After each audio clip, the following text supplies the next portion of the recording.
మన ప్రభువును ప్రియ రక్షకుడైన యేసుక్రీస్తు ప్రభువారి అతి శ్రేష్టమైన నామంలో ఈ పునరుద్ధానపు ఆదివారపు ఆరాధనలో పాలుపంపులు పొందిన దేవుని బిడ్డలైన మీ అందరికీ హృదయపూర్వకమైన వందనాలండి. అందరికీ వందనాలు. దేవుడు మిమ్మల్ని మీ కుటుంబాలను ఆశీర్వదించును గాక. మీ అందరికీ ఈస్టర్ శుభాకాంక్షలు. ఒకరికొకరు చెప్పుకోండి. దేవుడు మిమ్మల్ని ఆశీర్వదించును గాక. మనందరికీ ఈస్టర్ అంటే పండగ. పండగ దేనికి అని అంటే యేసుక్రీస్తు ప్రభుల వారు మరణ పొంబులను విరిచి మృత్యుంజయుడిగా తిరిగి లేచారు.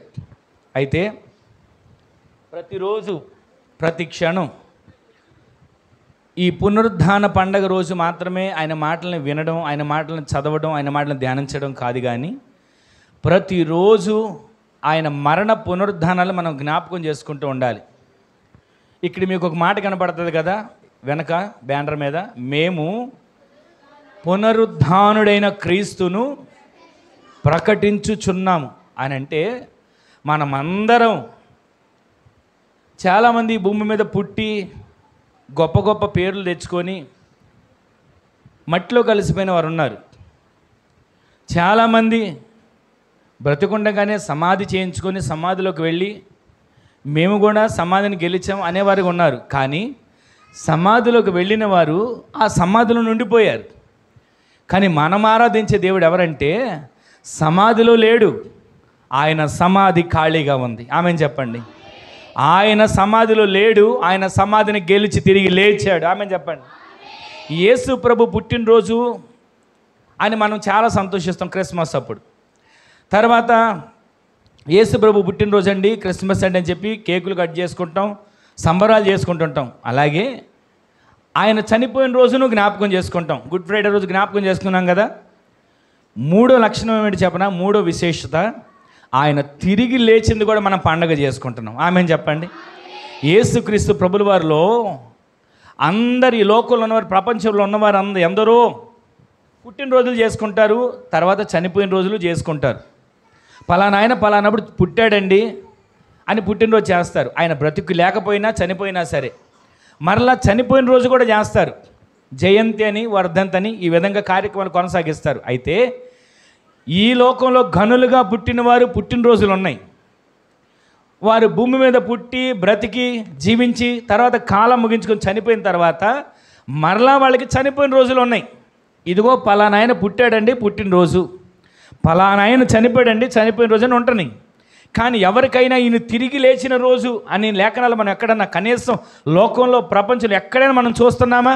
ఎక్కడ కనబడట్లా. ఈ మూడో విశిష్టత, మూడో ప్రత్యేకత మనం ఆరాధించే యేసుక్రీస్తు ప్రభుల వారిలో ఉంది. అయితే యేసయ్య పుట్టినరోజు, యేసయ్య చనిపోయిన రోజు, అలాగే యేసయ్య మరలా మృత్యుంజయుడిగా తిరిగి లేచిన రోజు. ఆమెను చెప్పండి.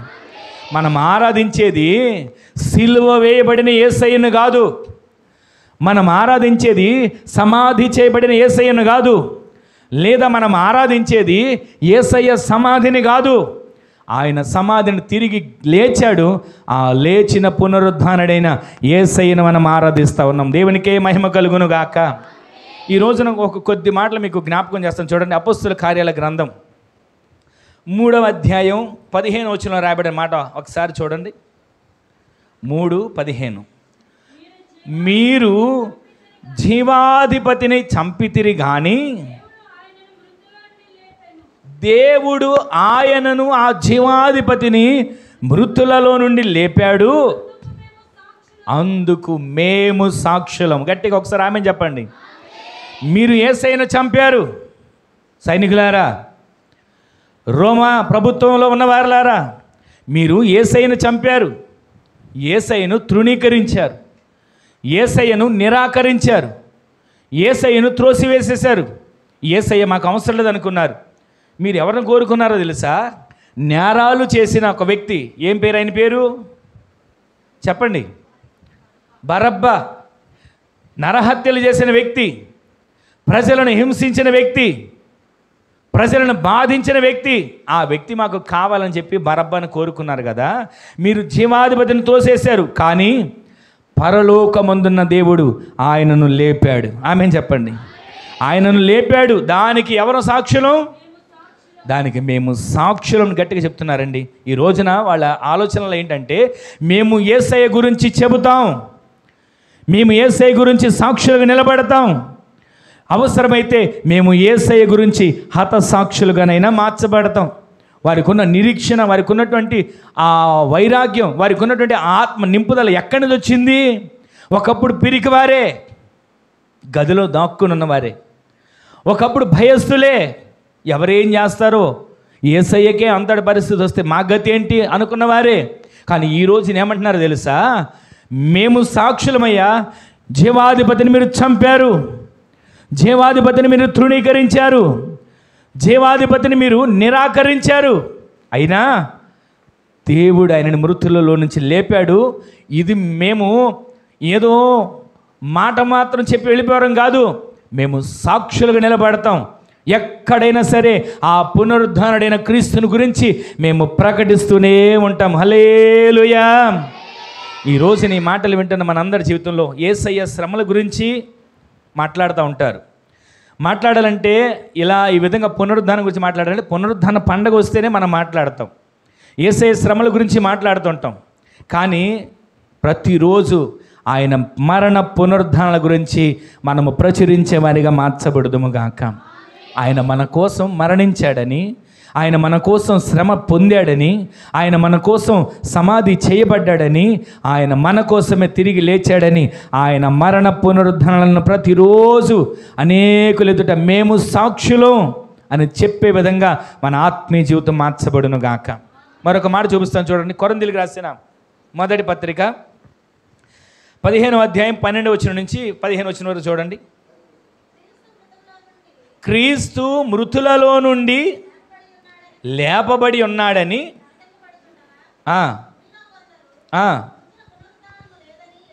మీలో కొందరు మృతుల పునరుద్ధానము లేదని ఎట్లు చెప్పుచున్నారు? మృతుల పునరుద్ధానము లేని ఎడల క్రీస్తు కూడా లేపబడి ఉండలేడు. మరియు క్రీస్తు లేపబడి ఉండని ఎడల ఇదిగో మేము చేసే ప్రకటన, మేము చేసే బోధ, మేము చేసే సేవ వ్యర్థమే. తర్వాత మీరు కలిసి యేసుక్రీస్తు ప్రభువారు పునరుద్ధరణకు లేచాడని చెప్పే విశ్వాసము వ్యర్థమే. దేవుడు క్రీస్తును లేపెనని ఆయనను గురించి మేము సాక్ష్యము చెప్పుచున్నాము కదా.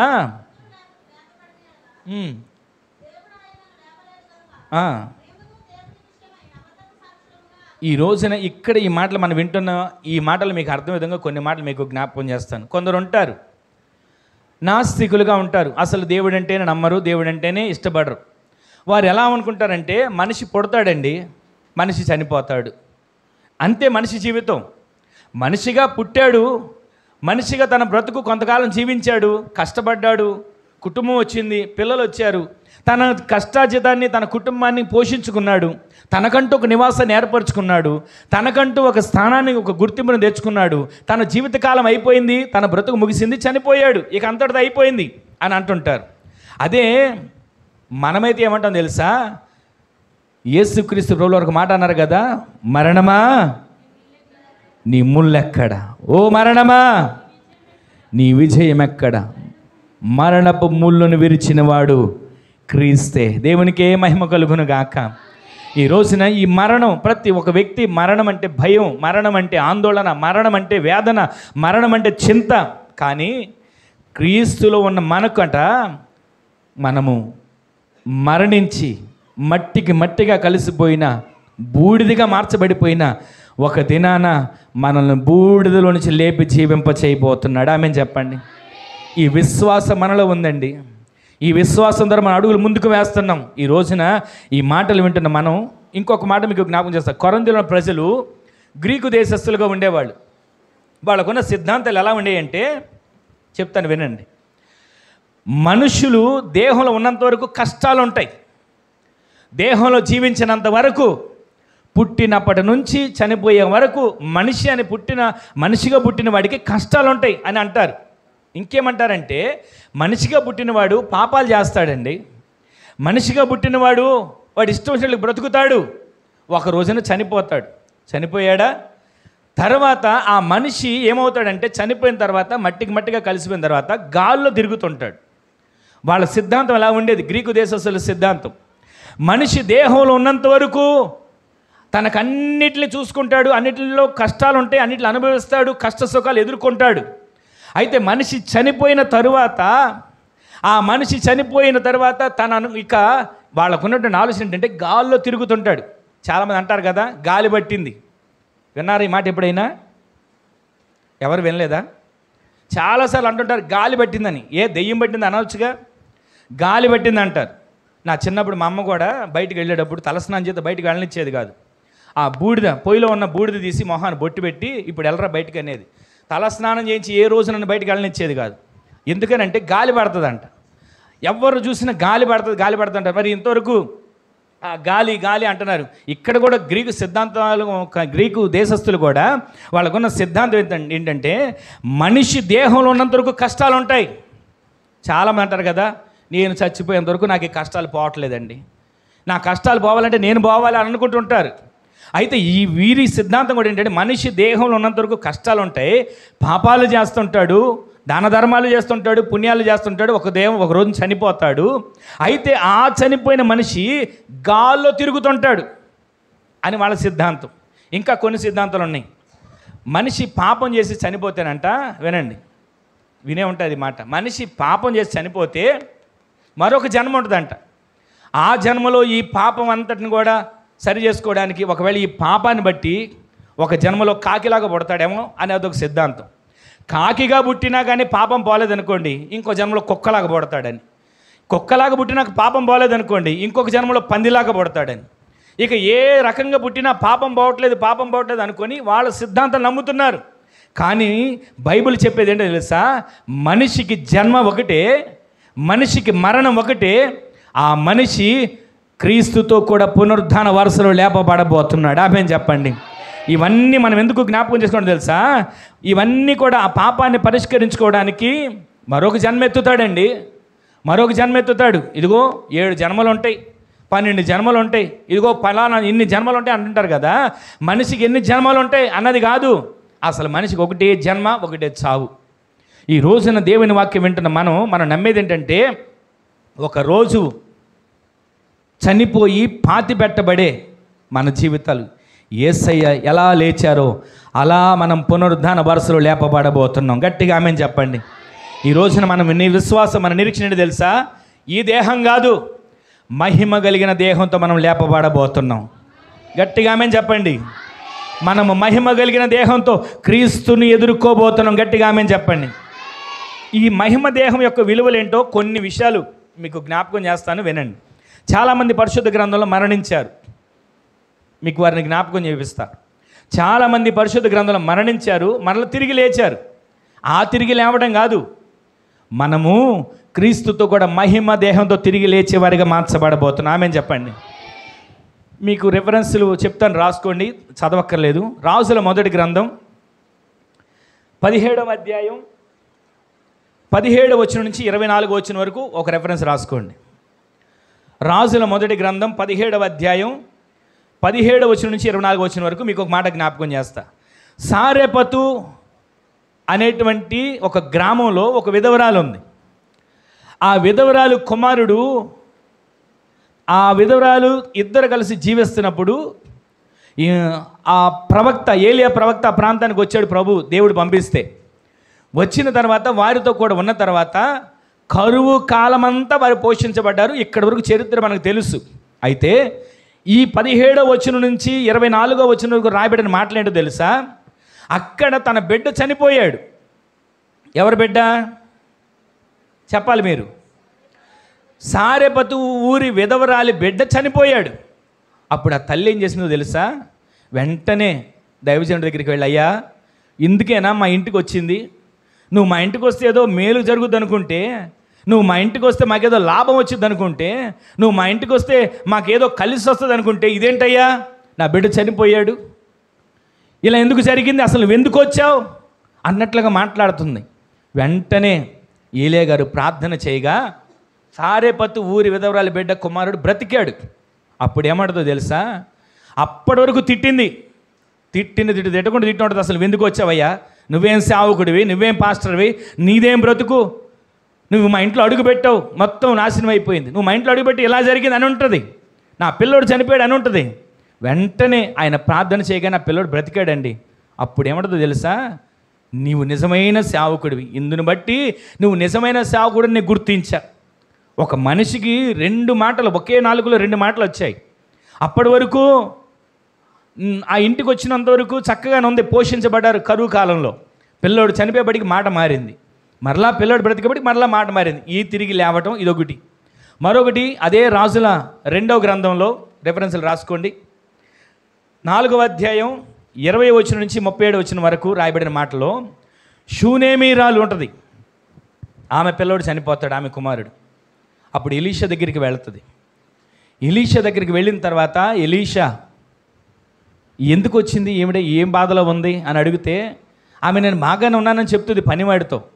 కానీ ఎలీషా దగ్గరికి వచ్చి తన గోడంతా చెప్పుకుంటే అక్కడి నుంచి బయలుదేరి వెంటనే గెహజీని పంపిస్తాడు. ఇదిగో నా దండాన్ని తీసుకుని వెళ్ళు, ఆ పిల్లవాడి దగ్గరికి వెళ్ళు, ఈ దండం పిల్లవాడి మీద ఆడిచ్చు, నీవు కూడా పిల్లవాడి మీద పడుకో, ఆ పిల్లవాడు వెట్టగలిగి బ్రతుకుతాడంటే ఇతను ఏది చేసినా పనవల మరలా తిరిగి వచ్చేసాడు వెంటనే ఈ ఎలీషా గారు వచ్చేసరికి. ఈ రోజు నీ మాటలు వింటున్న మనం కొంచెంసేపు శ్రద్ధగా ఆలకిస్తే ఆ పిల్లవాడు బ్రతకకపోగా ఆ వెళ్ళిన గెహజీ తిరిగి వచ్చేస్తున్నాడు. వెంటనే ఎలీషా వెళ్ళాడు, ఆ పిల్లవాడు బ్రతికాడు. ఈ రోజున ఈ విధంగా పరిశుద్ధ గ్రంథంలో తిరిగి లేపబడిన వారు చాలామంది ఉన్నారు. సారెపతు వీరు విధవరాలు కుమారుడు బ్రతికాడు, తిరిగి లేచాడు. షూనేమిరాలు కుమారుడు బ్రతికాడు, తిరిగి లేచాడు. మరొకళ్ళు మీకు జ్ఞాపకం చేస్తా, అదే రాజుల 2వ గ్రంథం 13వ అధ్యాయం 20-21 వచ్చిన రెఫరెన్స్లు రాసుకోండి. ఎలీషా గారు అప్పటికే చనిపోయి సమాధి చేయబడ్డాడు. సంవత్సరం అయిపోయింది. ఒక వ్యక్తిని సమాధిలో పాతి పెడదామని చెప్పి మోసుకొని వెళ్తున్నారు. పాడి మీద వ్యక్తిని మోసుకొని వెళ్తుంటే ఈలోపు వారికి ఒక కష్టం ఎదురొచ్చింది. ఎవరో సైనికులు వాళ్ళ మీదకి యుద్ధానికి వస్తున్నారు, లేదా వాళ్ళని ఏదో చేయడానికి వస్తారని తెలిసి వెంటనే ఆ వ్యక్తి శవాన్ని ఎక్కడ పెట్టారు చెప్పండి? ఎలీషా సమాధిలో పెట్టగానే ఎలీషా ఎముకలు ఆ శవానికి తగిలి అతడు ప్రాణం కలిగి కాళ్ళు నేల మోపి లేచాడు. ఈ రోజున ఈ మాటలు వింటున్న మనం ఈ బ్రతకడం తిరిగి లేవడం వేరు. ఇవన్నీ మీకు జ్ఞాపకం చేస్తున్న టూకీగా నేను మాటలు. సారెపతు ఊరి ఎదుర కుమారుడు తిరిగి లేచాడు, ఇది పునరుద్ధానం కాదు. షూనేమిరాలు కుమారుడు తిరిగి లేచాడు, ఇది పునరుద్ధానం కాదు. అలాగే ఇక్కడికి వస్తే మనం ఎలీషా ఎముకలు తగిలి ఒక వ్యక్తి శవంగా ఉన్న వ్యక్తి తిరిగి లేచాడు, ఇది పునరుద్ధానం కాదు. ఇంకా మీకు జ్ఞాపకం చేస్తాను, క్రొత్త నిబంధన గ్రంథంలోకి వెళ్తే యేసుక్రీస్తు ప్రభులు వారు చేసిన కార్యాలు అలా వెళ్తున్నాడు. లోకాసు వార్త 6వ అధ్యాయం 7వ అధ్యాయంలో వెళుతూ ఉండగా పాడెదురైంది. ఎవరు అడగలా, అయ్యా మా బిడ్డను బ్రతికిచ్చు అని. అసలు బ్రతికిచ్చని ఆలోచన ఎవరికి రాదు. అయితే వెంటనే ఆయన వెళ్ళాడు, ఆ తల్లిని చూసి కనికరపడ్డాడు, ఆ పాడెను ముట్టాడు. పాడె మీద ఉన్న వ్యక్తి తిరిగి లేచాడు. అక్కడ ఉన్న వాళ్ళందరూ అసలు ఎంత కంగారు పడి ఉంటారో మనం ఆలోచించాలి. పాడెను ముట్టాడండి, జీవంగా మార్చబడింది. మరొక మాట మీకు జ్ఞాపకం చేస్తాను. యాయిరు కుమార్తె, మార్కు సువార్త లోకాసు సువార్తలో మనకు కనబడుతుంది. 5వ అధ్యాయం మార్కు సువార్త, లోకాసు సువార్త 8వ అధ్యాయంలో యాయిరు కుమార్తె దగ్గరికి వెళుతుంటే వెంటనే అక్కడున్న అతను అన్నాడు, అయ్యా బోధకుడిని కష్టపెట్టొద్దు, పిల్ల చనిపోయింది. బోధకుడిని ఎందుకు తొందర పెడతావు, పిల్ల బ్రతికిలేదు, పిల్ల ఏమైనా బ్రతికుండి లేదా కొంచెం కొనూపిరి ఉంటే బోధకుడిని తీసుకురావచ్చు, చనిపోయింది అన్న మాట చెప్తారు. వెంటనే అక్కడికి వెళతాడు. ఈ ఏడ్చే వాళ్ళందరూ బయటికి వెళ్ళమనండి అని చెప్పి లోపలికి వెళ్ళి, చిన్నదానా లెమ్మనగా ఆ బిడ్డ ప్రాణం పొందుకొని లేచింది. ఇది పునరుద్ధానం కాదు. ఇవన్నీ ఆయన చేసిన కార్యాలు మన కన్నుల ముందు, ఇవన్నీ కూడా జరిగిన చరిత్ర. మరొక మాటని చెప్పి కొంచెం ముందుకు వెళ్తాను నేను. ఇదే అపోస్తుల కార్యంలో ఇప్పటివరకు యేసుక్రీస్తు ప్రభువు వారు చేసినవి చూసాం, ప్రవక్తలు చేసినవి చూసాం. ఇక్కడ అపోస్తులు చేసే చూడబోతున్నాం. అపోస్తుల కార్యం 9వ అధ్యాయంలో తబిత అనే ఒక వ్యక్తి ఉంది, అందరూ తెలుసు కదా, తెలుసండి?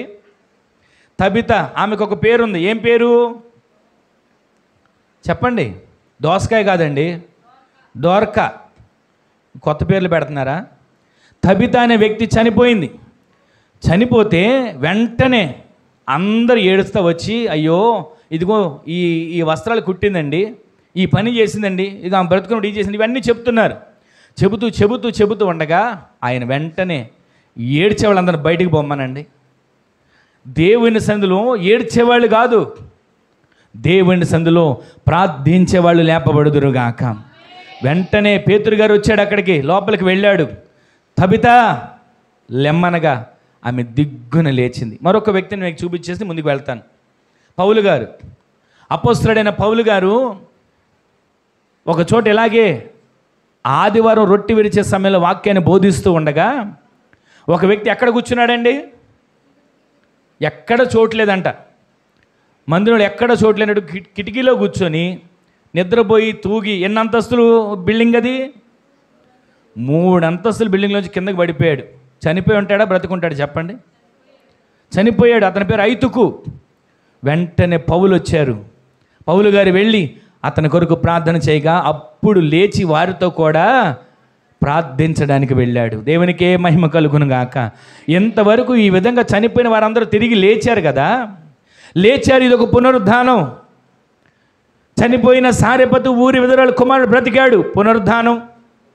చనిపోయిన షూనేమిరాలు కుమారుడు బ్రతికాడు, పునరుద్ధానం.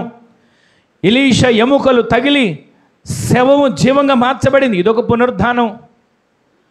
అక్కడ మనం గమనిస్తే తమిత యాయిరు కుమార్తె, ఇక్కడ గమనిస్తే ప్రతి ఒక్కళ్ళు ఐతుకు వీళ్ళందరూ కూడా జీవంతో నింపబడ్డారు. ఇది మన పునరుద్ధానం కాదండి, ఇది యేసుక్రీస్తు ప్రభువు వారు మరణ పునరుద్ధానం తిరిగి గెలిచి లేచారు. ఆ పునరుద్ధానపు శక్తితో మనం ఒక దినాన మహిమ దేహంతో పునరుద్ధాన బలము కలిగి లేపబడబోతున్నాం. ఆమేన్ చెప్పండి. లేపబడిన మనం మధ్యాకాశంలో 7 ఏళ్ల విందులో ఆయనతో కూడా నివాసం చేసేవానిగా మార్చబడుదుము గాక. వీరందరూ మరణించి తిరిగి లేచారు. మరొక మాట చెప్పనా? యేసుక్రీస్తు ప్రభువారు యోహాను సువార్తలో మనం చూస్తాం, లాజరు సమాధి దగ్గరికి వెళ్ళాడు. సమాధి చేయబడ్డాడు కదా. లాజరు ఏమన్నాడు? బయటికి రా. నేను పిలిస్తే వస్తాడా? మీరు పిలిస్తే వస్తాడా? ఆయన నోటి మాట జీవం కలిగిన మాట. ఆ మాట పంపితే ప్రాణము లేని శవమైనా సరే జీవముతో గంతులు వేసేటట్లుగా దేవుడు మార్చబోతున్నాడు. ఈ రోజున దేవుని సన్నిధికి వస్తున్నాం. పునరుద్ధాన పండగ, ఈస్టర్ పండగ, యేసుక్రీస్తు ప్రభువు వారు లేచి తిరిగి లేచిన పండగ అని అనుకుంటున్నాం. 40 రోజులు భక్తి, 40 రోజులు ఉపవాసం, 40 రోజులు దీక్ష, ఇంతవరతో సరిపెట్టుకునే భక్త ఇది. జీవితాంతం కూడా ఈ పునరుద్ధాన పండగను ప్రచురించుకుంటూ పరుగులు తీసేవారిగా మనము మార్చబడుదుము గాక. ఇప్పుడు ఎలా ఉంటామో తర్వాత ఇలా ఉంటామని దాని అర్థం కాదు. యేసయ్య మనకి ఇవన్నీ ఒక మాదిరిని చూపించుకుంటూ వెళ్ళాడు. ఈ రోజున ఈ మాటలు వింటున్న మనందరి జీవితంలో ఆయన మరణాన్ని గెలిచి తిరిగి లేచిన తర్వాత ఆయన ఒక చోటకు వెళ్ళి, ఇదిగో నా గాయాలు చూడండి, నా గాయాలు చూడండి అని చూపించాడు. ఒక మాట మీకు జ్ఞాపకం చేస్తా. ఇప్పుడు శరీరానికి గాయం అయితే నొప్పి ఉంటుందా? నొప్పి ఉండదా చెప్పండి? ఇప్పుడు యేసురత్నం అమ్మ కూడా చేయి తెగింది, ఎంత బాధపడుతుందో నాకు అర్థమవుతుంది. కానీ యేసుక్రీస్తు ప్రభుల వారు ఆ గాయాల పాలైపోయిన తర్వాత మనవలే శరీరంతో ఉన్నాడు, బాధ అనుభవించాడు. మనవలే దేహంతో ఉన్నాడు, నొప్పి భరించాడు. కానీ మరణ పునరుద్ధానము తర్వాత ఆయన గాయాలు చూపిస్తున్నాడు. తోమ దగ్గరికి వచ్చి, తోమా నా గాయాలు చూడు, నా గాయాలలో వేలు పెట్టి చూడు అన్నాడా? వేలు పెట్టిన ఆయన నొప్పి కలగల. ఎందుకో తెలుసా? ఈ శరీరం వేరు, మహిమ శరీరం వేరు. గట్టిగా ఆమేన్ చెప్పండి.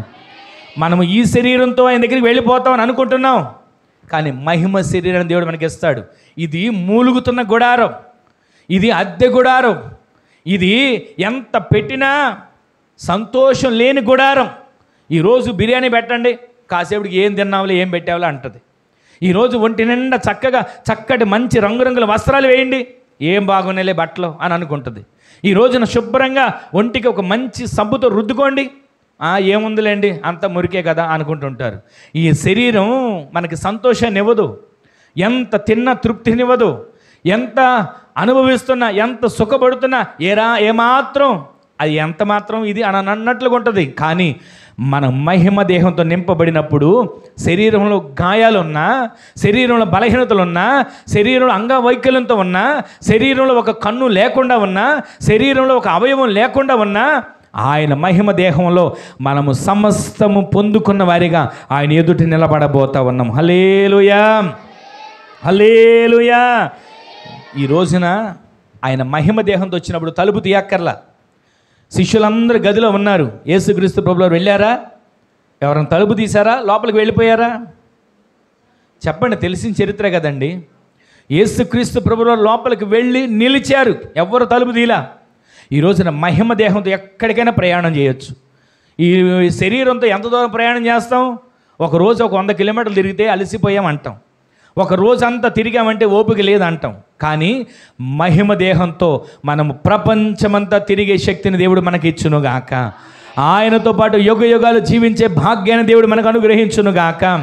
అందుకోసమే ఈ భక్తి, అందుకోసమే ఈ ప్రార్థనలు, అందుకోసమే ఈ ఆరాధనలు.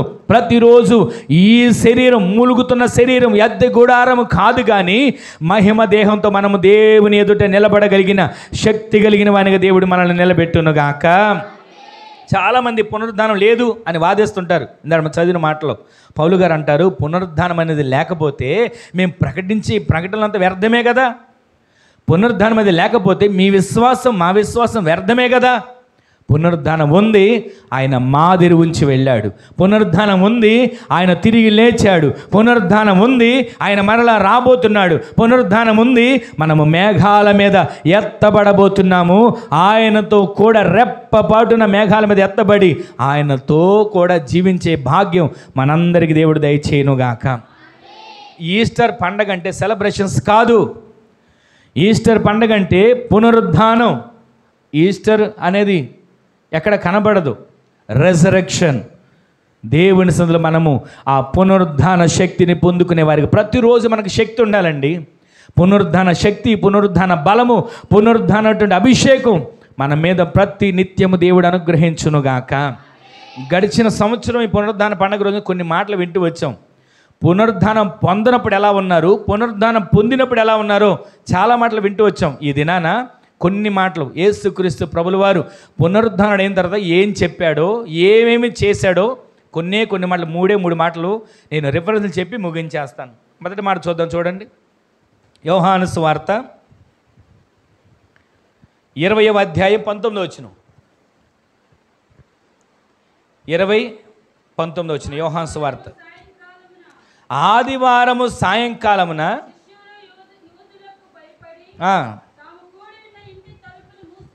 ఉండగా యేసు వచ్చి మధ్యన నిలిచి, అందరు గట్టిగా చెప్పండి, మీకు సమాధానము కలుగునుగాక. పునరుద్ధానంలో దేవుడు మనకి ఇచ్చేటువంటి గొప్ప భాగ్యం ఏంటో తెలుసా? సమాధానం. అందరూ ఆమేన్ చెప్పండి. యేసుక్రీస్తు ప్రభుల వారు పునరుద్ధారణ తర్వాత బోధించిన మాట్లాడిన మాట, చేసిన కార్యాల్లో మొదటిది ఏంటో తెలుసా? వాళ్ళకి సమాధానం లేదండి, కలవరంతో ఉన్నారు. వారికి సమాధానం లేదండి, కలవరపడిపోయి కంగారు పడిపోతున్నారు. వారికి సమాధానం లేదు. వారి మధ్యలోకి వచ్చాడండి. ఒకసారి మరలా 19 వచ్చిన చదవండి ఒకసారి. ఆదివారము సాయంకాలమున భయపడిపోతున్నారు. విన్నారా ఈ మాట? ఆదివారం పగలేం జరిగింది చెప్పాలి. ఆదివారం పగలు పునరుద్ధాన పండగ అందరం వచ్చి ఆరాధన చేసుకున్నాం కదా. ఆదివారం పగలు యేసుక్రీస్తు ప్రభువారు లేచారు, సమాధి గెలిచారు, రాయి తీయబడింది, రాయి దొర్లించబడింది. ఆయన ఇక్కడ లేడు, లేపబడ్డాడు, లేచి ఉన్నాడని వార్త విన్నాం కదా. ఇక్కడికి వచ్చేసరికి మరి ఆదివారం సాయంత్రానికి భయం ఎందుకు వచ్చింది? వినండి, ఆదివారం పగలే కదా ఈస్టర్ పండగ, పునరుద్ధాన పండగ, రెజరెక్షన్ అంటున్నాం. ఆదివారం సాయంత్రానికి కలవరం వచ్చింది, ఆదివారం సాయంత్రానికి కంగారు వచ్చింది. ఇక్కడ మనం గమనిస్తే మన అందరిలో కూడా మందిరానికి వస్తామా, కాసేపు ఇక్కడ సంతోషంగా ఉన్నట్లుగానే ఉంటాం. మరలా సాయంత్రం మనకుండే సమస్యలు, మనకుండే బాధలు, మనకుండే కలవరాలు వెంటాడుతూనే ఉన్నాయి. అయితే ఈ పునరుద్ధాన పండుగ దినాన ఎప్పటి వరకు వెంటాడిని కలవరాలు, ఎప్పటి వరకు వెంటాడిని ఆటంకాలు, ఇప్పటివరకు వెంటాడిని గొడవలు, అసమాధానాలు, అల్లర్లు. కానీ ఈ పునరుద్ధాన పండుగ దినాన ప్రభు మనతో మాట్లాడుతున్నాడు, మీకు సమాధానము కలగబోతుంది. ఆమేన్ చెప్పండి. మీ కుటుంబానికి సమాధానం కలగబోతుంది. ఆమేన్ చెప్పండి. మీ వ్యక్తిగత జీవితానికి సమాధానం కలగబోతుంది. ఆమేన్ చెప్పండి. ఈరోజు నీ మాట వింటున్న మన జీవితంలో అక్కడ చరిత్ర మనం గమనిస్తే వారికి సమాధానం అందించడానికి గల కారణాలు ఏంటంటే, ఆదివారం సాయంకాలం తలుపులన్నీ మూసేశారండి. ఆదివారం సాయంకాలమే తలుపులన్నీ మూసేసి ఇంట్లో భయపడిపోతున్నారు, యూదులకు భయపడిపోతున్నారు. పచ్చని చెట్టుకే ఆగత అయితే మా పరిస్థితి ఏంటి? ఆయనకే అంత భయంకరమైన పరిస్థితి అయితే మా పరిస్థితి ఏంటి? భయపడిపోతున్నారండి శిష్యులు. ఆ భయపడిపోతున్న పరిస్థితుల్లో వాళ్ళ ఇంట్లో ఉండిపోతే తెల్లవారుతుండగా పునరుద్ధాన శక్తితో ఆయన లేపబడ్డాడు. ఇక్కడ మనం గమనిస్తే మగ్దలేని మరియా యేసు దేహానికి ఏం పుయ్యాలని తీసుకువెళ్ళింది? అత్తరు, పరిమళ ద్రవ్యాలు యేసు దేహానికి పుయ్యాలని తీసుకుని వెళ్ళింది. తిరుగుతుంటే సమాధి ఖాళీగా ఉంది. ఉదయకాలం తెల్లవారుజామున దీని గురించి చాలా వివరంగా చెప్పుకుంటూ వచ్చాను. ఆయన దేహానికి పుయ్యాలని సుగంధ ద్రవ్యాలు తీసుకుని వెళ్ళింది. యేసుక్రీస్తు ప్రభుల వారి భూమి మీద తిరిగినంత వరకు ఏం చెప్పారు? ఇదిగో మనుష్యకు కుమారుడు, దేవుని కుమారుడు మనుషుల చేతికి అప్పగించబడబోతున్నాడు, వారి చేత హింసించబడబోతున్నాడు, చంపబోతున్నాడు, కానీ సమాధి చేయబడిన తిరిగి లేస్తాడని చెప్పాడు కదా. అది మర్చిపోయారు. శిష్యులు మర్చిపోయారు, మగ్దలేని మరియ మర్చిపోయింది, తనతో ఉన్న స్త్రీలు మర్చిపోయారు. కానీ ఎవరు గుర్తుపెట్టుకున్నారు తెలుసా? ఇదిగో ఆ వంచకుడు బ్రతికున్నప్పుడు చెప్పాడు తిరిగి లేస్తానని. శిష్యులు ఒకవేళ వచ్చి తన శవాన్ని ఎత్తుకుని వెళ్ళిపోతారేమో, లేచాడని చెప్తారేమో. సమాధికి కావలుంచండి, సమాధికి భద్రత ఉంచండి, సమాధి దగ్గర సైనికులు పెట్టండి, రాయి దొర్లించండి, సీలు వేయండి. ఆ సమాధి దగ్గర రాత్రి పగలు 3 రోజుల పాటు కావలి కాయండి. ఈ రోజున ఎక్కడ కావలి కాస్తారు? ఎక్కడ కావలి కాయాలి? సరిహద్దుల్లో కావలి కాసే సైనికులు ఉన్నారు, ఊరిలో కావలి కాసే రక్షక భటులు ఉన్నారు, ఇదిగో వీధిలో అవసరమైతే తెల్లవారులు తిరిగే గోర్ఖాలు ఉన్నారు. ఈ రోజున కావలి కాసేవాడు ఎందరో ఉన్నప్పటికీ మనుషులకు కావలి కాస్తున్నారు, బ్రతుకున్న వాళ్ళకి కావలి కాస్తున్నారు. ఏ నరహంతకుడు రాకుండా, ఏ దొంగ వచ్చి నష్టపరచకుండా, ఎవరు వచ్చి ఏది దోచుకోకుండా కావలి కాస్తున్నారు. కానీ ఇక్కడ కావలి ఎవరికి కాస్తున్నారు? సమాధి దగ్గర కావలి కాస్తున్నారు. ఈరోజు నీ మాటలు వింటున్న మన జీవితంలో యేసుక్రీస్తు ప్రభుల వారు తిరిగి లేస్తాడన్న వార్త శిష్యులు మర్చిపోయి ఉండొచ్చు, స్త్రీలు మగ్దలేని మరియ మర్చిపోయి ఉండొచ్చు, కానీ పరిసయ్యులు మర్చిపోలా, ప్రధానులు మర్చిపోలా, వ్యతిరేకంగా ఉన్న వాళ్ళు మర్చిపోలా. ఆయన ఎలాగైనా లేచాడని శిష్యులు ఏదో రకంగా శవాన్ని ఎత్తుకుని వెళ్ళిపోతారు, మీరు కాపలా గాయండి. ఈరోజు నీ మాటలు వింటున్న మన జీవితంలో ప్రతిరోజు మనకు ఏదో రకమైన ఆటంకం ఉంది, ఏదో రకమైన బండి ఉంది. ఎవరు తొలగిస్తారు అనుకుంటున్నాం కదా. ఈ రోజు నుంచి సమాధి మీద ఉన్న రాయి దొర్లించబడింది. గట్టిగా ఆమేన్ చెప్పండి. మీ నోటి నిండా నవ్వు, సంతోషం కలగబోతుంది. ఆమేన్ చెప్పండి. మీకు సమాధానము మీ కుటుంబానికి కలగబోతుంది. ఆమేన్ చెప్పండి. కొన్నిసార్లు దేవుని మాట విన్నా కూడా గుండెల్లో భయం పోదండి. దేవుని మాట విన్నా, దేవుని వాగ్దానం విన్నప్పటికీ ఒకటి గుండెల్లో భయం అలాగే ఉంటుంది. వాగ్దానాలు ఎలాగ ఉంటాయిలేండి, దేవుని మాట ఎలాగ ఉంటుందిలేండి, నా పరిస్థితి ఏంటో నాకు తెలుసు, నా బాధ ఏంటో నాకు తెలుసు అనుకుంటుంటాం. కానీ విశ్వసించండి, కలవరాలన్నింటిని దేవుడు తొలగించబోతున్నాడు. విశ్వసించండి, సమాధానంతో మీ కుటుంబాన్ని నింపబోతున్నాడు. ఆమేన్ చెప్పండి. ఆయన తిరిగి లేచాడు, మనకు సమాధానం దేవుడు అనుగ్రహిస్తున్నాడు.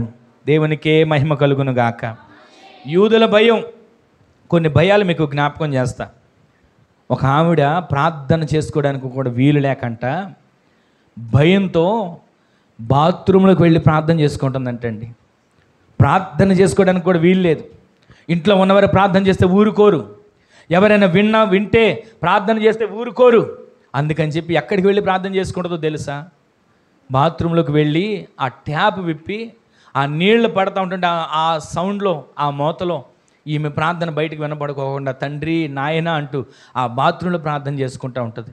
ఈ రోజున ప్రార్థన చేసుకోవడానికి మనకు అవకాశం ఉన్న ప్రార్థనేగా, చేసుకోకపోతే ఏమైందిలే, ప్రార్థనేగా చేయకపోతే ఏమైందిలే, ప్రార్థనకేగా వెళ్ళకపోతే ఏమైందిలే అని మనం అనుకూలతలు ఉన్నప్పటికీ కూడా ఆటంకాలు మనమే ఏర్పరచుకుంటున్నాం, మనమే సరిహద్దులు ఏర్పరచుకుంటున్నాం, మనమే దేవునికి దూరంగా జీవిస్తున్నాం. కానీ ఆ పరిస్థితులు మనం చూస్తే వారు ప్రార్థించడానికి వీలు లేదు.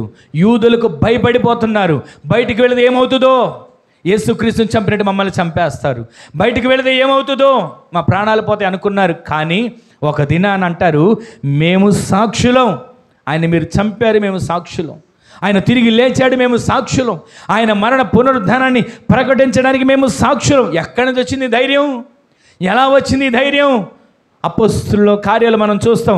మేడ గదిలో వారుండి కూడి ఉన్నటువంటి గదిలో వెలుగు నింపబడింది, అగ్ని నాలుకలు విభాగింపబడాయి, ఒక్కొక్కరు ఆత్మచేత నింపబడ్డారు, ఒక్కొక్కరు అగ్ని నాలుకల చేత విభాగింపబడిన అభిషేకం చేత పొందుకున్నారు.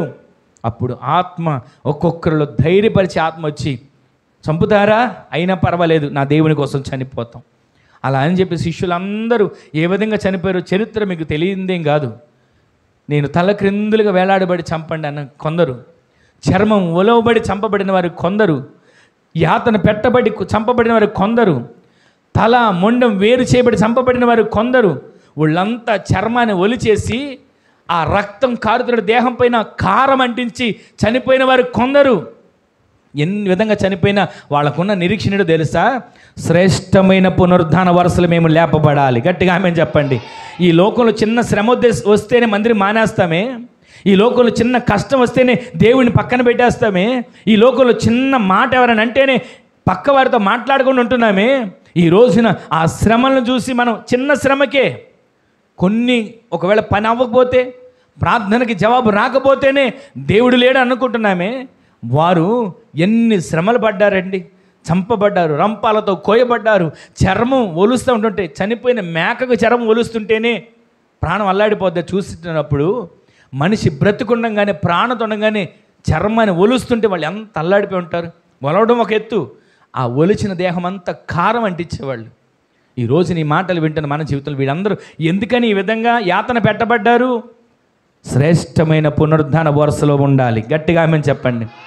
ఈ రోజున మనం అన్నీ అనుకూలంగా ఉన్నాయి, బ్రతకడానికి అవకాశం ఉంది, తినడానికి అవకాశం ఉంది, కష్టపడడానికి అవకాశం ఉంది. అన్ని అనుకూలతలు ఉన్నప్పుడు ఆయన సందులో కనిపెట్టగలుగుతున్నామా? శ్రేష్టమైన పునరుద్ధానం కోసం ఎదురు చూడగలుగుతున్నామా? మహిమ దేహంతో నింపబడి ఆయన యొద్దకు వెళ్ళాలని నిరీక్షణ కలిగి ఉంటున్నామా? ఈ రోజున మాటలు వింటున్న మనందరి జీవితంలో శ్రేష్టమైన పునరుద్ధానం దేవుడు మనకు దయచేయునుగాక. లోకానుసారంగా జీవించే వాళ్ళే ధైర్యంగా ఉంటే ఆత్మానుసారంగా జీవించే మనం ఇంకెంత ధైర్యంగా ఉండాలండి. లోకానుసారంగా జీవించే వాళ్ళు ధైర్యంగా ఉంటున్నారు, మాకేంటిలేండి పర్వాలేదు ఏదైనా తట్టుకుంటాం అనుకుంటున్నారు. ఆత్మీయంగా ఉన్నవాళ్ళు కొన్నిసార్లు తొట్టిల్లిపోతున్నారు, కంగారు పడిపోతున్నారు, కొన్నిసార్లు అధైర్యపడిపోతున్నారు. ఈ రోజున దేవుడు మనతో మాట్లాడుతున్నాడు, మీరు శ్రేష్టమైన పునరుద్ధాన వరుసలో లేపబడాలి. గట్టిగా ఆమేన్ చెప్పండి. ఇక ఎంత ధైర్యంగా ఉండాలంటే, ఈ మాట చెప్పాలంటే ప్రతిరోజు ప్రతి క్షణం నేను శ్రేష్టమైన పునరుద్ధానం కోసం ఎదురు చూస్తానని మీ ప్రార్థనలు మీరు ప్రతిరోజు ఆ మాట పలకండి. మీరు శ్రేష్టమైన పునరుద్ధానంలో ఆయనతో కూడా మహిమ దేహంతో ఎత్తబడే గుంపులో మనందరినీ దేవుడు సిద్ధపరచునుగాక. ఈ రోజున ఈ మాటలు వింటున్న మన జీవితంలో ఈస్టర్ పండగ చేసుకోవడం గొప్ప కాదు, దేవుని కొరకు ధైర్యంగా నిలబడటమే గొప్ప. ఈస్టర్ పండగ చేసుకోవటం పెద్ద భాగ్యమేం కాదు, అందరూ చేసుకుంటారు. కొందరు ఏం చేస్తారో తెలుసు, ఒక మాట చెప్పనా?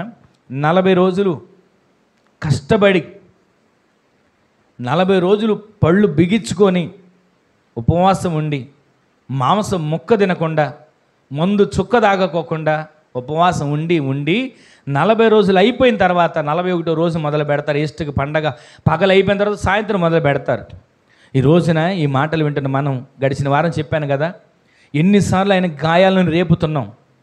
ఒక స్త్రీ గురించి చెప్పాను కదా, ఆమె పబ్బుల్లో పాటలు పాడేది, క్లబ్బుల్లో పాటలు పాడేది, కానీ ప్రార్థనకు వెళ్ళే వ్యక్తే, వచ్చేది ప్రార్థన చూసుకుని వెళ్ళిపోయేది నామకార్థంగా. అయితే ఆ రోజున గుడ్ ఫ్రైడే రోజు మందిరానికి వచ్చి వెళ్ళి ఇంటి దగ్గర పడుకుంటే సిలువలో యేసయ్యను కొడుతున్న కళను చూస్తుంది, దర్శనాన్ని. అయ్యో ఎందుకు కొడుతున్నారు ప్రభువుని అని వెళ్ళి వాళ్ళని అడుగుతుంటే కొడుతున్న వ్యక్తులు ఈమె ముఖం కనబడుతుంది. ఆశ్చర్యపోయింది. ఇంకొక కొరడా పట్టుకుని కొడుతున్నారు, అయ్యో కొట్టకండి అని అంటూ ఉంటుంటే ఆయన ముఖం చూడగానే ఈమె ముఖం అక్కడ కనబడుతుంది. అంటే ఆయనని కొరడాలతో మనం కొడుతున్నాం. ఎన్నిసార్లు ఆయన కొరడాలతో కొట్టేవారిగా మనం ఉంటున్నాం. ఎంతసేపు? ఇప్పటికైనా ఈ పునరుద్ధాన పండగ రోజైనా ఆయనను సంతోషపెట్టేవారిగా, ఇదిగో బలా నమ్మకమైన మంచి దాసుడా అని మనం పిలిచేటట్లుగా నా కుమారుడా అని మనల్ని పిలిచేటట్లుగా మన ఆత్మీయ జీవితం ఫలభరితంగా మార్చబడునుగాక. నీవు సమాధానంగా ఉంటే అందరూ సమాధానంగా ఉంటారు. గడిచిన వారాల్లో నేను ఈ వాక్యం గురించి చెప్పినట్టున్నాను కదా. మొదట ఒక వ్యక్తి నేను సమాధానంగా ఉంటే నా చుట్టూ ఉన్న 10 మంది సమాధానంగా ఉంటారు. అదే నాకు సమాధానం లేదనుకోండి, అందరికీ సమాధానం ఉండదు, ఎవరికి సమాధానం ఉండదు. కయీనుకి సమాధానం లేదు, తమ్ముడిని చంపేశాడు. ఈ రోజున సమాధానం లేకపోతే చాలా ప్రమాదం.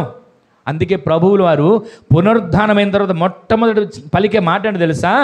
మీకు సమాధానం కలగబోతుంది. ఆమెను చెప్పండి. మీకు సమాధానం కలగబోతుంది. ఆమెను చెప్పండి. ఈ రోజున మాట్లాడే మాటలకు కొందరు మాట్లాడే మాటలకి మానసికంగా చనిపోతున్నారు. ఒక్కొక్కరు మాట్లాడే మాట ఉంటుందండి, ఇక మనిషి శారీరకంగా బ్రతుకుంటాడు కానీ మానసికంగా మనిషి చనిపోతాడు. ఈ రోజున మన మాటల ద్వారా ఎంతమందిని ఒకవేళ గాయపరుచున్నాము, మన మాటల ద్వారా ఎంతమందిని ఒకవేళ బాధ పెట్టున్నాము. ఈ పునరుద్ధాన దినాన మన మాటల్లో ఒక మార్పు రాబోతుంది. గట్టిగా చెప్పండి. మన మాట ద్వారా ఒకరి ప్రాణం తెప్పరిల్లేటట్లుగా మార్చబడబోతుంది. ఆమెను చెప్పండి. మన మాట ద్వారా అనేకులు దేవుని వైపు త్రిప్పబడబోతున్నారు. ఆమెను చెప్పండి. నీకు సమాధానం లేకపోతే నీ చుట్టూ ఉన్న వారికి నరహత్య చేసినట్లే. ఈ రోజున నీవు సమాధానపడి నీ చుట్టూ ఉన్న వారందరినీ బ్రతికించే గుంపులో నీవు మార్చబడదువు గాక. మనం సమాధానంగా ఉండాలి. ఒక మాట చెప్పనా? సౌలు రాజుకి సమాధానం లేదండి. రాజు అధికారం ఇచ్చాడు, ప్రజల్ని ఇచ్చాడు, సింహాసనం ఇచ్చాడు, ఏలొచ్చుగా, అక్కడ చక్కగా రాజ్యాన్ని పరిపాలించుకోవచ్చుగా, ప్రజలకు ఏం కావాలో చేయొచ్చుగా. సమాధానం లేదు. పిల్లని ఇచ్చిన అల్లుడిని తరుముతున్నాడు, చంపాలని ఎన్నోసార్లు ప్రయత్నించాడు. ఈటతో గోడకు అదిమి కొట్టాలని ప్రయత్నించాడు కానీ తప్పిపోయింది. తరుముతున్నాడు. సమాధానం లేదు. సమాధానం లేకపోతే తరమడమే, సమాధానం లేకపోతే పారిపోవడమే. కానీ సమాధానంతో మనం ఆత్మీయ జీవితం ముందుకు కొనసాగును గాక. ఎంతసేపు సౌలులో ఏమిటో తెలుసా? వెర్రి కోపం, విషపు చూపు. సౌలు 1000 కొలది, దావీదు 10,000 కొలదన్న ఒక్క మాటేనండి. ఆ ఒక్క మాట ఆయనకి కోపాన్ని, వెర్రి కోపాన్ని తీసుకొచ్చింది, విషపు చూపుని తీసుకొచ్చింది.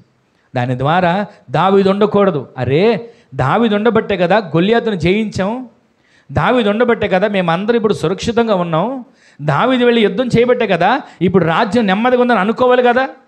వెంటనే పాట పాడారు అక్కడ ఉన్నటువంటి స్త్రీలు. సౌలు 1000 కొలది, దావీదు 10,000 కొలది. నేను 1000 కొలదా, ఈ బొడ్డోడు 10,000 కొలదా అని అక్కడ మొదలైందండి. ఇక తరమడం మొదలుపెట్టాడు. ఎలా అయినా చంపాలని ఎన్నో ప్రయత్నాలు చేశాడు కానీ దేవుడు తప్పిస్తూ వచ్చాడు. ఈ రోజున కోపం సమాధానానికి దూరం చేస్తుంది, అసూయ సమాధానాన్ని దూరం చేస్తుంది, ద్వేషం సమాధానాన్ని దూరం చేస్తుంది. సమాధానం దూరం చేసుకుని ఏం సాధిస్తాం? మందిరానికి వచ్చి పక్కవారితో సమాధాన పడకుండా, మందిరానికి వచ్చి తోటివారితో సమాధాన పడకుండా, ఉద్యోగంలో సమాధానం లేక, చేతి పనుల్లో సమాధానం లేక ఏం కష్టపడగలుగుతాం? ఆలోచనలు పాలైపోతుంటుంది. దేవుడు ఈ రోజున ఈ పునరుద్ధాన శక్తి బలము మీ మీద ప్రకాశింప చేయాలని అంటున్నాడు. మీకు మీ కుటుంబానికి సమాధానము కలుగునుగాక, మీకు మీ పిల్లలకి సమాధానం కలుగునుగాక. ఈ రోజున ప్రతిరోజు కూడా, ప్రతి క్షణం కూడా, ప్రతిరోజు మన ఇంట్లో సమాధానమే నింపబడునుగాక. ఇప్పుడు ఒక మాట మీకు జ్ఞాపకం చేస్తాను. సౌలు, నీకు ఎవరి మీద కోపమయ్యా? నాకా దావీదు మీద కోపం, నాకు నెమ్మది లేదు, నాకు వెర్రి కోపంతో పరుగులు చేస్తున్నా. ఈ రోజున ఆ అసమాధానం తొలగిపోయి సమాధానంతో మన ఆత్మీయ జీవితం నింపబడును గాక.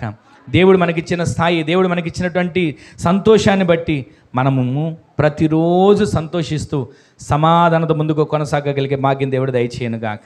చాలా మాటలు ఉన్నాయి, నేను క్లుప్తంగా ముగించేస్తాను. మరొక మాట చూద్దాం. చూడండి, లోకాసు వార్త 24వ అధ్యాయం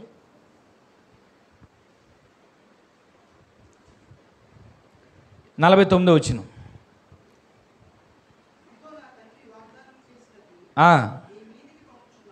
ఇదిగో నా తండ్రి వాగ్దానం చేసినది మీ మీదకి పంపుచున్నాను, నీవు పైనుండి శక్తి పొందేంత వరకు. రెండోది అని ఏమంటాడు తెలుసా? నీవు పైనుంచి వచ్చే శక్తిని పొందుకోవాలి. గట్టిగా ఆమెను చెప్పండి. తర్వాత చాలా మాటలు ఉన్నాయి కానీ సమయం దాటిపోతుంది. మొదట ఆయన పునరుద్ధానుడయి లేచిన తర్వాత మీకు సమాధానం కలుగును గాక అని సెలవిచ్చాడు. రెండవది అని అంటున్నాడు, పైనుండి వచ్చే శక్తిని పొందుకునేంత వరకు మీరు నిలిచి ఉండండి. మీరు నిలిచి ఉండండి. ఏమిటి ఆ పైనుంచి వచ్చే శక్తి? దైవశక్తి, పరిశుద్ధాత్మ శక్తి. ఆ పరిశుద్ధాత్మ శక్తి మీరు పొందుకొని మీ ఆత్మీయ జీవితం అనే పట్టణంలో మీరు నిలిచి ఉందురుగాక. పరిశుద్ధాత్మ శక్తి ద్వారా మరియమ్మ ఆ గర్భం నుంచి యేసుక్రీస్తు ప్రభుల వారి భూమి మీదకి వచ్చారు కదా, అలాగే పరిశుద్ధాత్మ శక్తి పైనుంచి వచ్చే శక్తి నీవు పొందుకుంటే నీలో నుంచి యేసయ్య దివ్య స్వరూపం బయటకు వచ్చునుగాక. గట్టిగా ఆమేన్ చెప్పండి. ఈ మాట చాలా విలువైన మాట. పరిశుద్ధాత్మ ద్వారా గర్భం ధరించింది. ఆ గర్భం ధరించినటువంటి మరియమ్మ గర్భంలో నుంచి ఎవరు వచ్చారు చెప్పండి? యేసుక్రీస్తు ప్రభుల వారు వచ్చారు. అయితే ఈ రోజున పైనుంచి వచ్చే అభిషేకం మనందరి మీద ఉంటే మనలోంచి యేసయ్య దివ్య స్వరూపం బయటికి రావాలి. గట్టిగా ఆమేన్ చెప్పండి. ఆ దివ్య స్వరూపం వచ్చినప్పుడు ఎలా ఉండాలి తెలుసా? మనల్ని చూసినప్పుడు అనాలంట, ఏంటి వీళ్ళు యేసయ్య పోలికలో ఉన్నారు, యేసయ్య రూపంలో ఉన్నారేంటి, ఈవిడ ఫలానా, ఈయన ఫలానా అని అనడం కాదంట. ఎవరిని చూసినా యేసయ్య రూపమే కనబడునుగాక. పైనుంచి వచ్చే అభిషేకం మీరు పొందుకున్నప్పుడు మీ రూపము మార్చబడబోతుంది. ఆమేన్ చెప్పండి. పైనుంచి వచ్చే అభిషేకం మీరు పొందుకున్నప్పుడు మీ ప్రవర్తన మార్చబడబోతుంది. ఆమేన్ చెప్పండి. ఈ రోజున అట్టి పైనుంచి వచ్చే అభిషేకం చేత మీరు నింపబడుదురుగాక. మరొక మాట మీకు జ్ఞాపకం చేస్తా. పాలాంగిచ గారి చర్చిలోనంట ఒక అందమైన అమ్మాయి ఉండేది. పాలాంగిచ గారి చర్చిలో ఒక అందమైన అమ్మాయి ఉంటే, సరే ఇంత అందమైన అమ్మాయికి ఇంత అందమైన అబ్బాయిని చూసి పెళ్లి చేయాలని అంతకంటే చక్కటి అబ్బాయిని చూసి పెళ్లి చేశారు. కొన్ని నెలలు, ఒక 6 నెలలు గడిచిన తర్వాత ఆవిడ వాళ్ళ అత్త మామగారు పాలాంగిచ గారి దగ్గరికి వచ్చారు. వస్తే ఒకప్పుడు అందమైన రూపం, ఒకప్పుడు ఒక అందమైన బొమ్మలాగా ఉండేది. కానీ వచ్చేటప్పుడు మూతొంకర పోయింది, కాలు చెయ్యి చచ్చుబడిపోయిన పరిస్థితిలోకి వచ్చింది. ఏమైంది 6 నెలల్లో, ఏమైంది, ఈ విధంగా ఎందుకు మార్చబడింది అని అక్కడ పాలాంగిచ గారు ప్రార్థన చేస్తున్నారు. అయ్యా ఏమైంది ఈమెకని చెప్పి దేవుని సన్నిధిలో ప్రార్థన చేస్తూ కనిపెడుతుంటే దేవుడు ఏం చూపించట్లా. అప్పుడు ఆమెను అడుగుతున్నాడు, అమ్మా ఇంతకీ ఏమైంది నీకు, ఎలా వచ్చింది నీ బలహీనత అని అంటే, అయ్యా వివాహం చేసుకున్నానా, నా భర్త మంచోడే, బాగానే చూసుకుంటున్నాడు, కానీ మా అత్తమామలు ఉన్నారు చూసారా, నన్ను పట్టించుకోవట్లా, కష్టపెడుతున్నారు. అందుకని నేను వాళ్ళని ఏం చేద్దాం అనుకున్నాను తెలుసా, అసలు వాళ్ళని లేకుండా చేద్దాం అనుకున్నా. వాళ్ళు తినే అన్నంలో విషం కలపాలనుకున్నా. అసలు ఆమె వయసు ఎంత, ఆ పాప వయసు ఎంత, పెళ్ళయి 6 నెలలు కూడా కాలేదు. ఈలోపే ఆలోచనలో నన్ను పట్టించుకోవట్లేదు, నన్ను చూడట్లేదు, నన్ను ఆలోచన వచ్చి వాళ్ళనే చంపేద్దామని ఆలోచన వచ్చింది. అయితే అలా చేద్దామని చెప్పి అన్నం విషయం కలిగి వాళ్ళకి పెడదామని వెళుతున్న లోపే గుమ్మం దగ్గర ఒక్కసారిగా ఆ పట్టుకున్న అన్నం జారిపోయింది. ఈమెకు అప్పటికప్పుడు పెరాలసిస్ లాగా వచ్చేసింది. తర్వాత ఇదంతా జరిగిన తర్వాత ఆయనతో చెప్పగా పాలాంగిచ గారితో అప్పుడు ఆయన ప్రార్థన చేస్తున్నాడు. అమ్మా నీకోసం ప్రార్థన చేస్తా, పశ్చాత్తాపపడు. వారెవరు? మీ అత్తమామలంటే ఎవరు? నీ తల్లిదండ్రి. ఇదిగో వారిని నిన్ను ప్రేమించట్లేదా, నీ ప్రవర్తన ద్వారా వారిని నిన్ను ప్రేమించేటట్లుగా నీవు మార్చుకోవాలి. నీ భర్త నీకు ప్రేమిస్తున్నాడు కదా, వారెవరు? నీ కుటుంబం. నీ కుటుంబాన్ని నువ్వు కాపాడుకోవాలి అంటూ ఆయన కొన్ని మాటలు చెప్పి, అయ్యా ఈమె చేసిన పొరపాటును క్షమించండి, ఈమె చేసిన తప్పిదాన్ని క్షమించండి అని అంటూ ఆయన ప్రార్థన చేస్తుండగా పశ్చాత్తాపంతో కన్నీటితో ప్రార్థన చేసుకుంటుంది. ఆమె ఏడుస్తూ ప్రార్థన చేసుకుంటుంది. నేను తెలియక తప్పు చేశానయ్యా, ఇక మీదట ఆ తప్పు నేను చెయ్యను, ఇక మీదట అటువంటి మనసు నా మనసులోకి రానివ్వను అని ప్రార్థన చేస్తుండగానే పైనుంచి దిగి వచ్చిన అభిషేకం ఆమెను తాకింది. హల్లెలూయా. పాలాంగిచ గారు ప్రార్థన చేస్తూ ఉండగానే ఆ పైనుంచి వచ్చే శక్తి ఆమెను కమ్ముకొనగానే ఆమె దేహం మామూలు దేహంగా మార్చబడిపోయింది. దేవునికే మహిమ కలుగునుగాక. ఈరోజు నీ మాటలు వింటున్న మన జీవితంలో శరీరంలో బలహీనతలు వస్తున్నాయి. దానికి కారణం ఏంటి? మనసులో వెంటాడుతున్నటువంటి, మనసులో వేధిస్తున్నటువంటి అసూయలు, ఓరవలేనితనం, కక్ష సాధించే మనసు, వీటి ద్వారా బలహీనతలు వస్తున్నాయి. ఈ రోజున పైనుంచి వచ్చే అభిషేకం చేత మీరు నింపబడి మీ బలహీనతలన్నిటిని దేవుడు పరిష్కరించి ఆరోగ్యంతో మీ దేహాన్ని నింపునుగాక. ఈ రోజు నీ మాటలు వింటున్న మనందరి జీవితంలో ఎంతగా మనం ఆశీర్వదించబడాలి, ఎంతగా మనం దీవించబడాలి, ఇవన్నీ వింటున్నాం. పైనుంచి వచ్చే పరిశుద్ధాత్మ శక్తి చేత మనం నింపబడుదుముగాక. ఈ రోజున ఇంకా మనం గమనించుకుంటూ వెళ్తే విద్య లేని పామరులేనండి అపోస్తలులు. వారు బోధిస్తూ ఉంటుంటే ఒక్కొక్కరు ఆశ్చర్యపోయారంట. వీరేంటి ఎంతగా చెబుతున్నారు, విద్య లేని పామరులే కదా అని అంటూ ఉంటుంటే వారిలో ఎలా బోధించగలిగారు తెలుసా? పైనుంచి వచ్చిన అభిషేకం చేత వారు నింపబడ్డారు. అడుగు పెడితే అద్భుతాలు జరిగాయి, మాట మాట్లాడితే స్వస్థతలు జరిగాయి, నీడబడితే ఆరోగ్యం కలిగింది. ఈ రోజున ఈ పరిచర్యను దేవుడు ఆ విధంగా మార్చునుగాక. ఈ పరిచర్య పైనుంచి పొందుకున్న అభిషేకం చేత ఈ పరిచర్య నింపబడునుగాక. ఈ పరిచర్యలో ఉన్న ప్రతి ఒక్కరూ అట్టి అభిషేకం కలిగిన వారిగా నింపబడి అడుగులు వేయుదురుగాక. మీరు అడుగు పెడితే అద్భుతాలు జరగాలి, ఆమెను చెప్పండి. మీరు పాట పాడితే అద్భుతం జరగాలి, ఆమెను చెప్పండి. మీరు వాక్యాన్ని బోధిస్తే అద్భుతం జరగాలి, ఆమెను చెప్పండి. గడిచిన శుక్రవారం మాట్లాడారు కదా, అసలు నేను మర్చిపోలేకపోతున్న ప్రతి ఒక్కరు మాటలు దేవుడు ఎంతగా బలపరిచి వాడుకున్నారో తెలుసా? అసలు నేను ఊహించని విధంగా దేవుడి కార్యాన్ని చేశాడు. మనం ఏదో గొప్ప విస్తారమైన ప్రజలు కలిగిన వారమే కాకపోవచ్చు, కానీ ఉన్న మనం మండుతున్న వారిగా మార్చబడాలి, ఆమెను చెప్పండి. మీరు మండుతుంటే ఆ మంట అనేకులకు రగిలేటట్లుగా, ఒక పొయ్యిలో పచ్చి పుల్ల ఉంది, దాంతో కాలే పుల్లలు ఉన్నాయి అనుకోండి, పచ్చి పుల్ల కూడా కాలిద్దా కాలదా? ఈ రోజున దేవుని సన్నిధిలో ఉన్న మీరు మండేవారైతే నిద్రపోయేవారు కూడా మంట కలిగిన వారిగా మార్చబడాలి, ఆమెను చెప్పండి. వాక్యం చెప్పేప్పుడు ఒకళ్ళు నిద్రపోతున్నారా? మండుతున్న వారి ద్వారా నిద్రపోయేవారు కూడా ఆ నిద్రమత్తులోంచి విడిపోయి మంట కలిగిన అభిషేకంతో నింపబడుదురుగాక. ఎప్పుడు? పైనుంచి వచ్చిన అభిషేకం ద్వారా, పైనుంచి వచ్చే అభిషేకం ద్వారా మీరు నింపబడాలి, అభిషేకించబడాలి, ఆత్మపూర్ణులుగా మీరు మార్చబడుదురుగాక. మన సేవ ఆ విధంగా ఆశీర్వాదకరంగా మార్చబడునుగాక. ధైర్యంగా సేవ చేసే అభిషేకం మన మీద ఉండునుగాక. ధైర్యంగా దేవుని సువార్తను ప్రకటించే ఆత్మచేత మనం నింపబడుదుముగాక. ప్రతి స్థలమందు మనం నిలబడిన ప్రతి ఒక్క చోట ఆది అపోస్తలుడు జరిగిన అద్భుతాలు దేవుడు జరిగించునుగాక. మరొక మాట మీకు జ్ఞాపకం చేస్తాను. చాలా మాటలు ఉన్నాయి కానీ మూడో మాటకు వెళ్ళిపోదాం. చూడండి, లూకా సువార్త 24వ అధ్యాయం 50వ వచనం. ఆయన బేతనియా వరకు వారిని తీసుకొని పోయి చేతులెత్తి వారిని ఆశీర్వదించాడు. గట్టిగా ఆమెను చెప్పండి. మొదటిది, పునరుద్ధానముడై లేచిన తర్వాత సమాధానం ఇస్తున్నాడు. రెండవది, పైనుంచి వచ్చే ఆత్మతో శక్తితో మనల్ని నింపుతున్నాడు. మూడోది ఏం చేస్తున్నాడు తెలుసా? మనల్ని ఆశీర్వదిస్తున్నాడు. గట్టిగా ఆమెను చెప్పండి. ఆశీర్వాదం అంటే తెలియని వారు ఎవరు ఉండరు. ఆశీర్వాదం గురించి ఎక్కువ చెప్పక్కర్లేదు, ఎందుకంటే మనందరం ఆశీర్వదించబడాలని కోరుకుని ఆశీర్వాదం కోసం ప్రార్థన చేసుకునే వారమే. ప్రతి ఒక్కరూ ప్రతి ఒక్క జీవితంలో ఆశీర్వాదానికి వారసులుగా మనము మార్చబడదుము గాక. మరొక చోట అంటారు కదా పేతురు గారు, మీరు ఆశీర్వాదమునకు వారసులు అవ్వడానికే పిలువబడ్డారు. ఈ రోజున పిలువబడిన మనం ఆశీర్వాదానికి వారసులుగా మార్చబడాలి. పిలువబడిన మనం ఆశీర్వాదం చేత వారసులుగా నింపబడి జీవించేవారిగా మనం మార్చబడాలి. అది పునరుద్ధాన శక్తిలో ఉన్నటువంటి దీవెన, పునరుద్ధాన బలములో ఉన్నటువంటి దీవెన. ఆ పునరుద్ధానం మనల్ని నింపేటువంటి అభిషేకం. మనము సమాధానంతో నింపబడాలి.